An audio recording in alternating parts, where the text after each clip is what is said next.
It was almost 3 a.m. when Sarah woke up to a faint knock. At first, she thought it was the wind.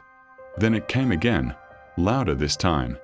Knock, knock, knock. She sat up, her heart pounding. The sound was coming from her closet. Her dog, Max, started growling, low, deep, like he saw something she couldn't. The air felt heavier, like the room itself was breathing. Sarah whispered, "Hello." Silence. She grabbed her phone and hit record. The red light blinked. She took one shaky step toward the closet. Another knock. But this time, it came from inside. "Who's there?" She whispered, barely breathing. Then she heard it, her own voice, whispering back. Sarah, open the door. Her knees almost gave out. She backed away, whispering, "No, no." The handle started moving. Slowly. Max barked and lunged, but the barking cut off suddenly. The door creaked open, just an inch, enough for a cold gust of air to spill out. She ran out of the room screaming, dropping her phone on the floor. The recording kept going. When police arrived the next morning, the room was quiet. No sign of Sarah. Just her phone, still recording, pointed toward the closet. Inside, carved deep into the wooden wall, were the words, "Let me out." Some say the video still exists somewhere online. If you hear knocking tonight, don't open the door, because it might not be outside. It might be waiting inside. It started one night after Mark moved into his new apartment. It was cheap, too cheap, and he should have known why. The first few nights were fine, quiet, normal. But then, he began hearing it. A voice, soft, whispering, right behind the walls of his bedroom. At first, he thought it was the neighbors. But when he asked the landlord, she said, "Sir, there are no neighbors on that side of the building." That night, the voice came back, clearer this time. It said, "Mark, I can see you." He froze. His TV was off. His phone was on silent. But the whisper continued, moving from one wall to the next, following him. He pressed his ear against the drywall. It whispered again, "Help me. I'm still here." Mark ripped open part of the wallpaper and saw deep scratch marks beneath it.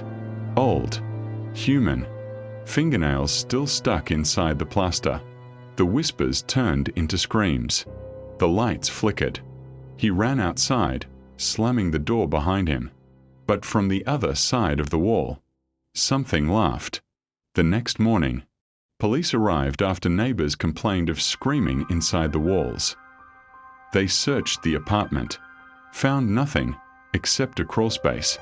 Inside, they discovered a skeleton, hands pressed against the inner wall, as if trying to claw its way out. Mark never came back, but every new tenant reports the same thing.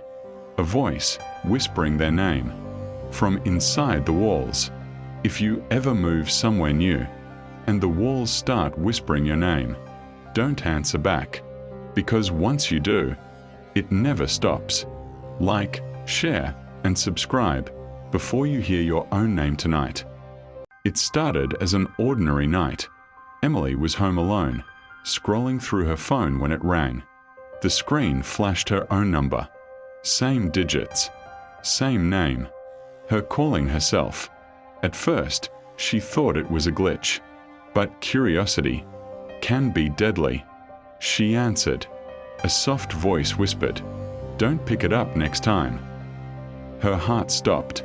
The voice, it sounded exactly like hers, but darker, hollow. She dropped the phone, trembling. When she picked it up again, there was a missed call. Same number, same time, no message. Minutes later, it rang again. She didn't want to answer, but the sound wouldn't stop. She pressed accept. This time, the voice said, "I told you not to answer. Look behind you." Emily turned around. There was no one there, only her reflection in the black TV screen. But the reflection smiled. The next morning, her phone was found on the floor. The call log showed one last outgoing call to herself after 3 a.m. The police traced it. The number didn't exist. Now, they say if your phone ever rings, and it's your own number, never answer it, because the voice on the other side might be you. Like, share, and subscribe before your phone rings tonight. Mirrors never lie, but sometimes they watch back. Lena found an antique mirror at a yard sale. Old, elegant, and carved with strange symbols on the frame. The seller said, "It belonged to my grandmother. She used to talk to it." Lena laughed. Until that night. At 2:57 a.m., she caught something in the mirror. Not her reflection, but someone standing behind her. A shadow, smiling. She turned. Nothing. When she looked back, her reflection didn't move. It just stared, eyes darker, lips curling slowly. Lena blinked hard, heart pounding. She reached out to touch the glass, and the reflection reached back first. The surface rippled like water. A cold hand pressed against hers from the inside. She screamed and smashed the mirror. Shards scattered across the floor, but every piece still showed her face. And in one shard, her reflection whispered, "Now you can't look away." The next morning, the mirror was gone, but her walls shimmered faintly, as if glass was growing beneath the paint.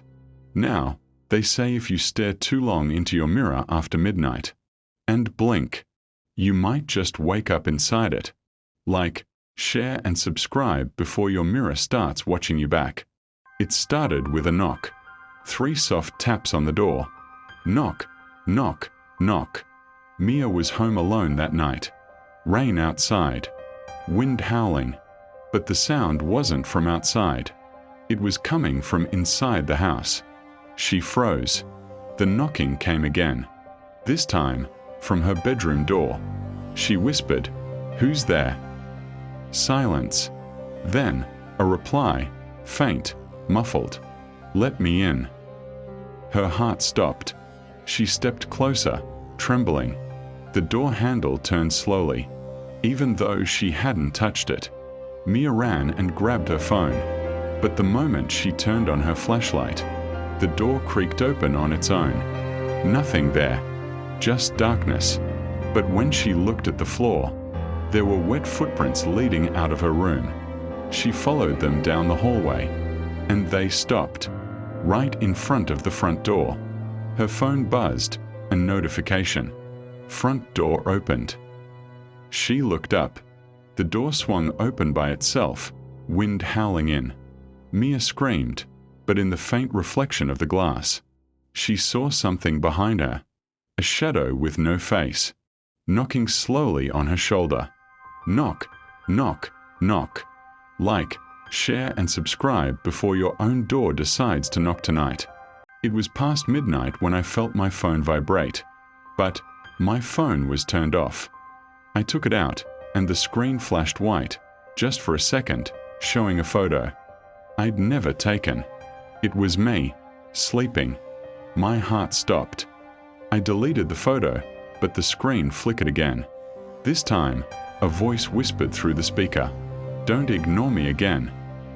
And then, my phone screamed. A sharp, human scream from inside the device. When I dropped it, the screen cracked, but the reflection still showed my face, screaming back. If this gave you chills, hit that like button, share it with a friend, and subscribe before your phone starts screaming too. It was 3 a.m. when I blew out the candle, but the flame didn't die. I tried again, once, twice, it just wouldn't go out. The air turned cold, and a whisper came from behind me. "You shouldn't have tried to end the light." I froze. When I looked back, the candle wasn't on the table anymore. It was in my hand, burning, by itself. And in the reflection of the flame, I saw a face that was mine, but smiling back. If this story gave you chills, don't forget to like, share, and subscribe, because you never know what's watching you in the dark. She sat on my shelf for years, a porcelain doll with glassy blue eyes, never moving, never blinking. But last night, she did. I was recording a video when I saw it through my phone. Her eyes blinked twice. I thought it was a trick of light, but when I looked closer, her lips curved into a smile. The air went cold, and in the video playback, she wasn't in the same spot anymore. She was closer, right behind me. If you're watching this alone, make sure your dolls are facing the other way. Like, share, and subscribe before she blinks again. When I was a kid, my grandma gave me a porcelain doll. She said it once belonged to a little girl who died mysteriously. For years, that doll sat on my bedroom shelf. Same pink dress, same cold glass eyes, never moving, never blinking. Until last night. I was cleaning my room when I heard a soft tap, like fingernails on wood. I turned around. The doll's head was tilted slightly to the left. I froze. I knew I hadn't left her that way. I picked her up, set her straight, and laughed it off. Later that night, I started recording a TikTok video.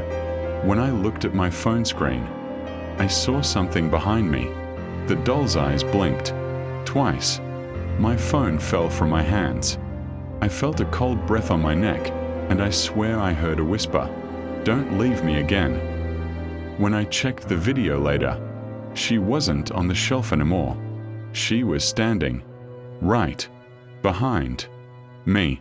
If you still have that one old toy in your room, look at it right now, because maybe it's looking back. Like, share, and subscribe before she blinks again. Last night, I woke up to a sound. A slow, deliberate knock. 3 times. Right under my bed. I froze. I thought maybe it was the pipes, or the house settling. But then it came again. This time slower. Louder. Knock, knock, knock. My dog started growling, staring right at the space beneath the bed. I leaned over with my phone light trembling in my hand, and whispered, "Who's there?" Silence. Then, a whisper came back. My own voice. "I'm already here." I jumped up, ran to the door, but it wouldn't open. The knocking turned into scratching, and I could hear something crawling out, slowly. When I finally turned on the lights, nothing was there, except the underside of my bedsheet. It was moving, like someone still hiding beneath. If you're watching this before sleeping tonight, check under your bed, because maybe something's been waiting for you too. Like, share, and subscribe before it knocks again.